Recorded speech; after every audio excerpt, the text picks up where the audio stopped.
এই পৃথিবীতে সবচাইতে উত্তম জিকির হচ্ছে লা ইলাহা ইল্লাল্লাহ। কিয়ামত দিবসে একজন ব্যক্তির অপরাধের ৯৯টা দফতর খোলা হবে।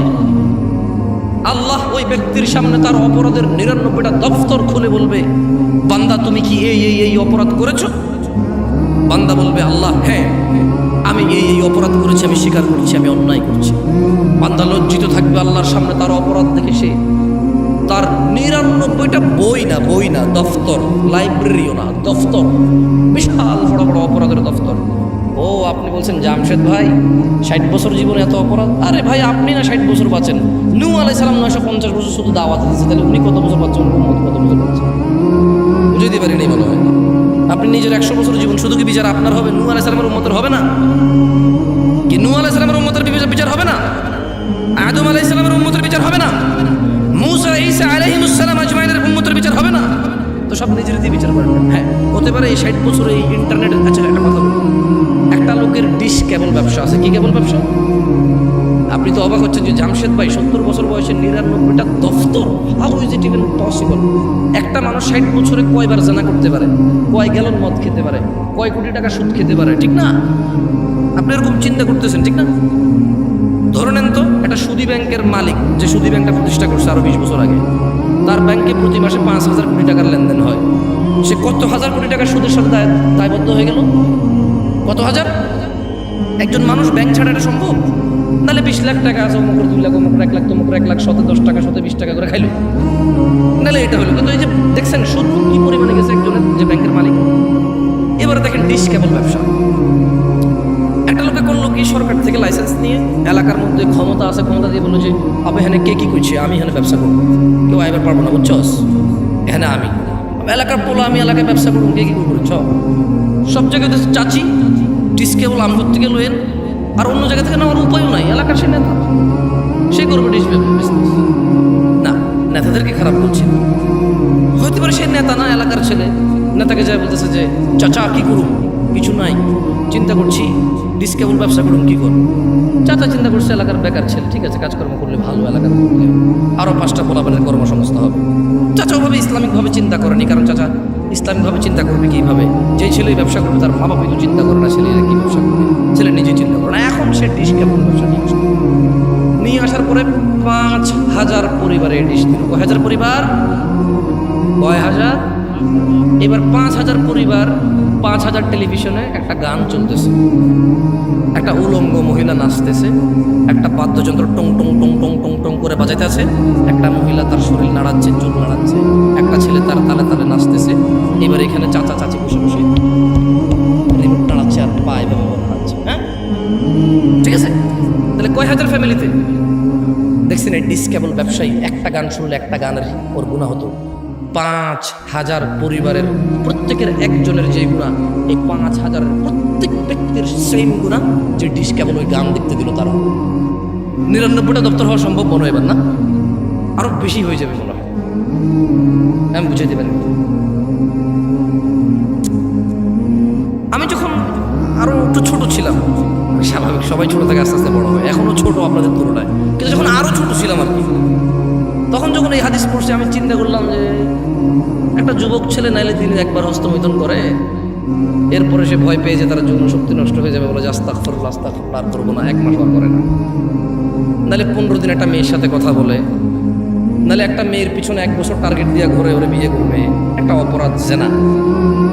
একটা লোক নাহলে 1 বোতল মদ খাইছে বন্ধু বান্ধব নিয়ে বৈশা, মদ পৃথিবীর মানে অন্যতম অপরাধের মধ্যে একটা, কারণ এই মদ খেলে মানুষ জানাও করে, মদ করে জানাও করে, অশ্লীলতা জড়াই পড়ে। এখন এই 1 বোতল মদ খেলো, পরের দিন আরে সব মানুষ কি ব্যবসায়ী হয় নাকি? এই এলাকার পোলাপানি সিগারেট খায়, খুঁজা খায়, আমি জানি। এরকম বহুত পোলাপান আছে, দোস্ত একটা দিই, তার কাছে টাকা নাই একটা সিগারেট খাওয়ার, তো তাহলে কয় প্যাকেট সিগারেট খাই? অত টাকা নাই তো ওর আব্বা ওরা যে টাকা দিচ্ছে, স্যান্ডেল কিনছে, জুতা কিনছে, মোবাইলে রিচার্জ করছে পাবজি খেলার জন্য, প্রেমিকার মোবাইলও কিছু টাকা পাঠাইছে, এরপর কয় টাকা থাকে সিগারেট খাওয়ার জন্য ভাই? ওর বাপ 1 লাখ ইনকাম করে, সারি বাইরে পকেট খরচ দেয়। তো দেখলাম যে আমি চিন্তা করি, যখন ছোট ছিলাম চিন্তা করলাম যে আসলে সে যে অপরাধ করে, অপরাধের একটা সীমা আছে। আপনি একটা মহিলার সাথে ঘুমালেন জানা করতে, কতক্ষণ তার সাথে ঘুমাবেন? কতদিন লাগাতার এভাবে আপনি জানা করেন? আমি চিন্তা করলাম ৯৯টা দফতর খুলবে অপরাধের। হাউ একটা মানুষ, এই সাউন্ড একটু কমাতো ভাই, সাউন্ড একটু কমাতো, কানে লাগে, হালকা কমাতো। আমাদের একটু ডিজাইনের দরকার নাই, সুন্দরের দরকার নাই, স্পষ্টের দরকার। কি বলেন? কথাটা পরিষ্কার শোনা গেলেই হলো। অত ইকো বিসমিল্লাহ বিসমিল্লাহ বিসমিল্লাহ দরকার নেই। আমি গজল গাবো না, যদি গজল গাই তাহলে ঠিক আছে, এরকম সাউন্ডের দরকার আছে, মারহাবা, হ্যাঁ তাহলে ঠিক আছে। এমনি কথাবার্তার জন্য সাউন্ড হইলে চলে, কোনো ইকো লাগবে না। তো আমি তখন যখন ওই যে আরো ছোট ছিলাম, আমি সৌদি আরবে ছিলাম তখন। তো সৌদি আরবের পোলাপাইনের যে আমার বন্ধু বান্ধব, তাদের অপরাধ, সৌদি পোলাপাইন আর আমি কি সমান? এমনি ছোটবেলায় সাইকেল টাইকেল চালাইছি ওদের সাথে, একলা পাহাড়ের উপরে বসে মুরগি টুরগি জ্বালায় খাইতাম। তো এদের অপরাধের মধ্যে দেখতাম যে গান শুনে দু চারটা গালাগালি করে, মাঝে মধ্যে একটা দুটো সিগারেট খায়। এর বাইরে ধরেন এইগুলা কমন অপরাধ আর কি। হ্যাঁ, এর মধ্যে ধরেন কতক্ষণ গান শুনে, কতক্ষণ সৌদি পোলাপানের কথা বলতেছি। হ্যাঁ, ওই বন্ধুর একটা ঠুস করে একটা গালি দিয়ে দিল, গালি দিয়ে বলো যে গালাগালি হচ্ছে, মানে দেখতেছি ইনস্ট্যান্ট আবার সে আল্লাহর কাছে ক্ষমা চাচ্ছে, অপরাধ করতেছে। তো আমি যখন এই হাদিস পড়লাম যে একটা মানুষের সামনে আল্লাহ বিচারের মাঠে 99টা দফতর খুলবে, দফতর, শুধু এগুলো সব অপরাধ। তখন আমি চিন্তা করলাম, আচ্ছা এই সব অপরাধ একটা লোক 60 বছর বাঁচে, এত দফতর হবে কিভাবে? ছোট মানুষ না। যেমন আপনি ছোটবেলায় মনে আছে কিনা, আপনার আম্মা আপনাকে গল্প শোনাইতো, তুই যে আম্মুর কথা শুনোস না, আম্মু মরে গেলে তোরা আরেক বিবাহ করলে, সৎমা আসলে কথা না শুনলে তখন কি করবি, এরকম শুনেছে না? আপনি তখন চিন্তা করতেন যে আইরি আমি ওই যে ড্যাঙ্গার ভিতরে বাগানে পায়খানা করতে যাবো কিভাবে, জিনভূত আছে আমার আম্মা মরে গেলে, কারে নিয়ে ঘুমাবো, এরকম চিন্তা করে নাই কেউ এখানে?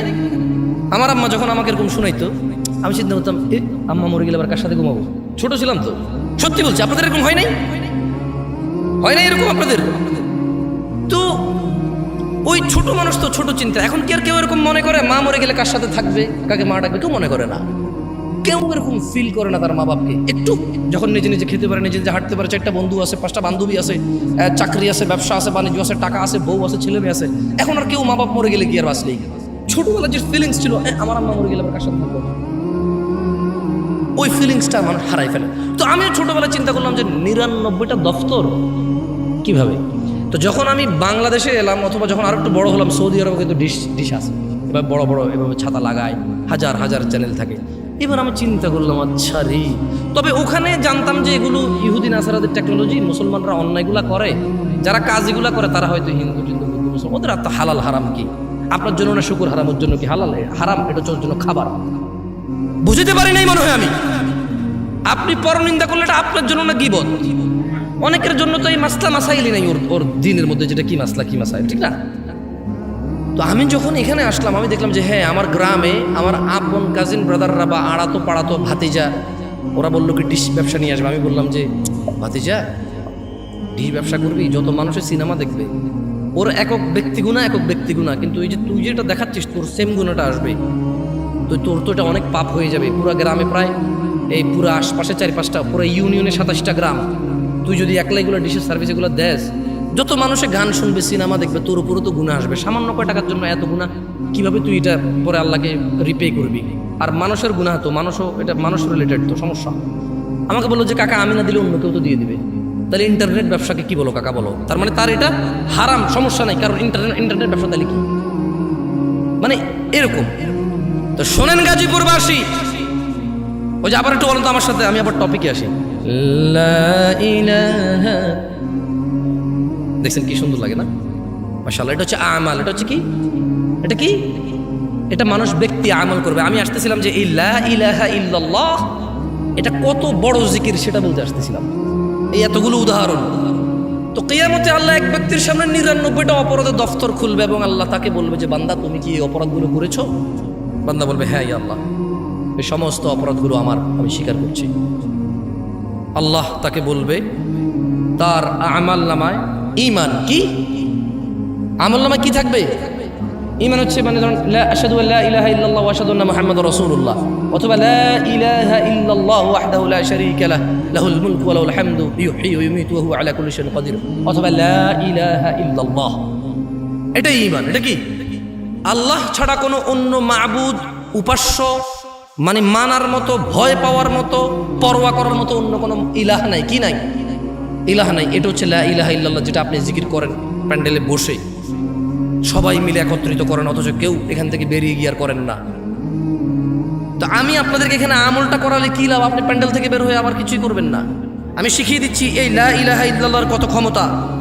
99টা দফতর অপরাধের একটা পাল্লায় রাখা হবে, একটা কাগজের টুকরোর মধ্যে ওর লা ইলাহা ইল্লাল্লাহ লেখা থাকবে।